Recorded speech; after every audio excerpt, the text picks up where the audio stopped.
Alrighty, here we go. You know, I've got to ask everybody something.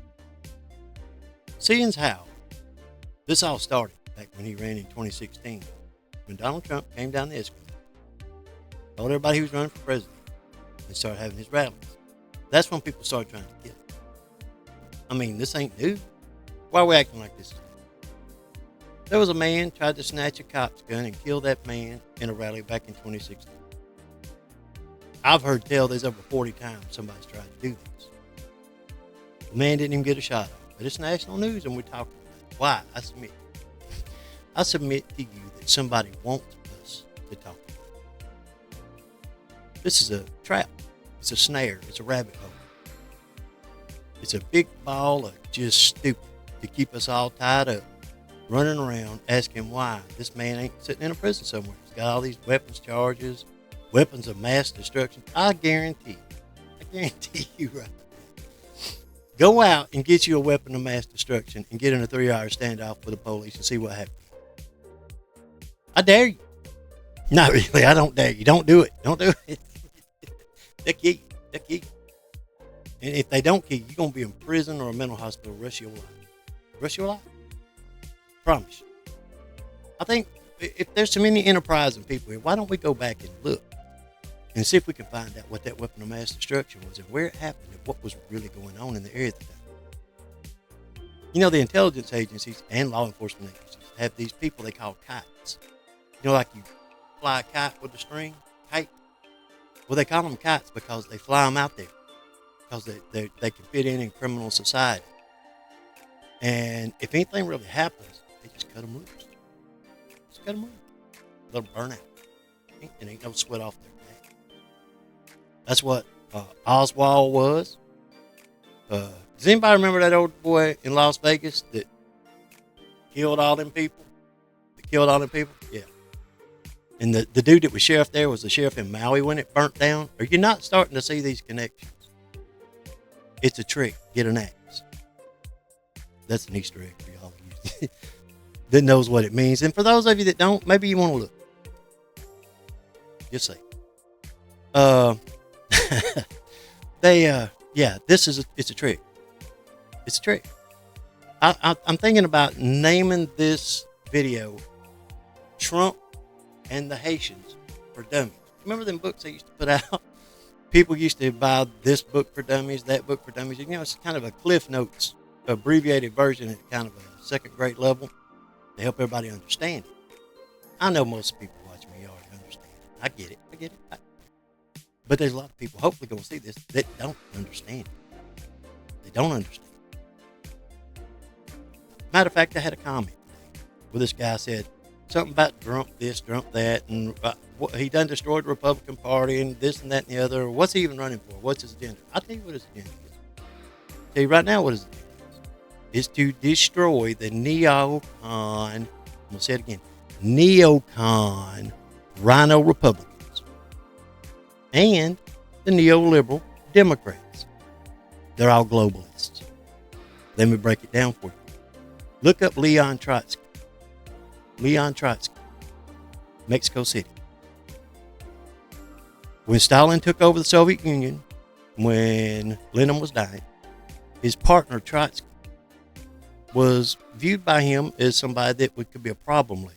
So he rounded him and his followers up and kicked them out of the USSR. Well, they washed up down in Mexico City, and they started training a bunch of rich white kids that got kicked out of college. It was flunking out. So the rich parents had to find some kind of college. Well, they sent them down there, and they trained them up, and they sent them back up here to infiltrate the Democrat and the Republican Party. They call Trotsky acts. You can find this anywhere on the internet. They've just about purged it now. You have to look real hard to find it. If you look hard enough, you'll find something. It's real simple.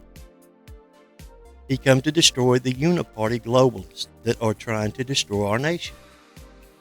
Stop talking about second assassination attempt and blah, blah, blah. They're not going to charge that man with trying to assassinate.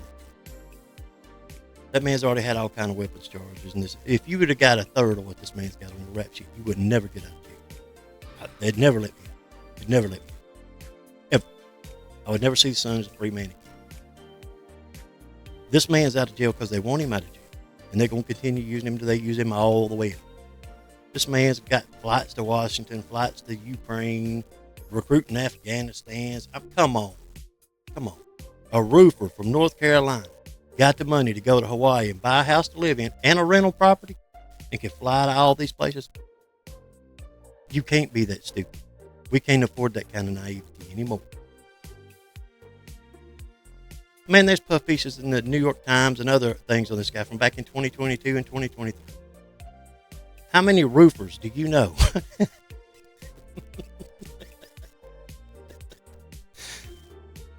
How many construction workers do you know that are getting wrote up in the New York Times and it's flying to Ukraine and it's recruiting freedom fighters for other countries? I mean, really? Really? People, we can't afford to do this. This was done for a reason. It was to get us off of talking about something they didn't like. And I wonder what that was. You think you might could figure out what it was we was talking about that they didn't like? You guessed it. Haitians eating cats. They didn't like that. See, when them people in Ohio, in Springfield, Ohio, and in Sylacauga, Alabama, and all these other towns across the nation, was asking questions. Why we got 20,000 people from another country showing up, making animal sacrifices in the middle of town out of nowhere? Why is it they got money to be buying new cars? Everybody's getting pushed out of their apartments and houses, and the landlord's telling them, we got to remodel. You need to go stay in a hotel for a week. And you come back, oh no, it'll cost you 3 times your rent to get back in. And by the way, we don't put somebody in there. Well, I'll tell you why, because the government's paying them to do it. And they got people on the city council that goes along with it. And then the rest of them just fall in line. They own rental houses. They have a nephew that has a construction company. They have something that money's being funneled through, and they don't want to stop eating that piece of pie. That's what's going on. Then people was complaining about that forever. And how did Donald Trump get the eyes of the nation onto the fact that they're importing millions of people from a pagan society into a Christian nation to dilute us? How did he do that? Well, I submit to you it was real simple. He said, they're eating the cats. They're eating the dogs. They're killing the ducks. Liberal heads caught on fire. Liberal heads caught on fire and the press had to cover it. Kamala got up there in that debate. And she was talking about how they had a bill to fix the border. A bipartisan bill to fix the border. Well, I bet they did. I bet they did. How many Republican congressmen and senators did you see get up there crying when Donald Trump was in office wanting them H-1B visas? Oh, yeah. See, they wanted to import people too.